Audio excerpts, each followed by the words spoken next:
Olá! Hoje a gente vai destrinchar um artigo com uma visão, olha, bastante contundente e controversar sobre a punição para crimes sexuais contra crianças.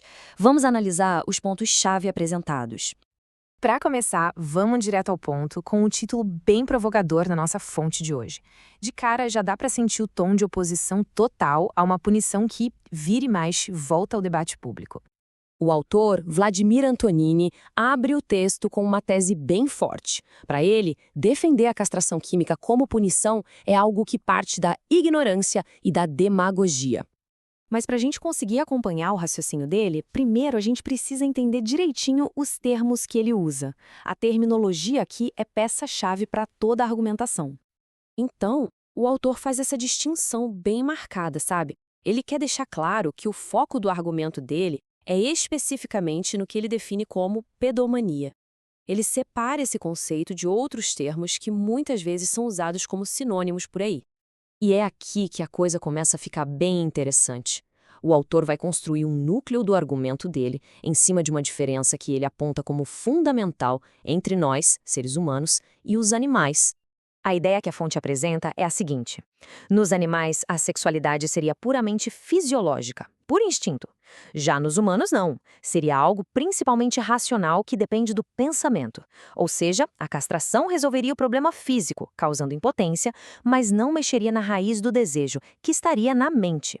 E esse raciocínio leva ao que o autor acredita ser uma consequência super perigosa e, assim, totalmente não intencional da castração química. A tese aqui é bem pesada, né? A ideia é que, ao bloquear a parte física, sem resolver a questão mental, a frustração do agressor poderia explodir de uma forma ainda pior, transformando essa pessoa em alguém ainda mais violento e letal. E aí, para reforçar essa ideia de que não há reabilitação possível, o autor apresenta o que ele chama de as 3 únicas curas eficazes. E olha, são opções bem extremas que deixam clara a visão dele de que, nesses casos, a recuperação simplesmente não é uma possibilidade. E a partir desse ponto de vista, dessa descrença total na reabilitação, que o argumento dá uma guinada bem surpreendente. O foco muda de repente para um outro crime que, na visão dele, é muito, mas muito mais grave.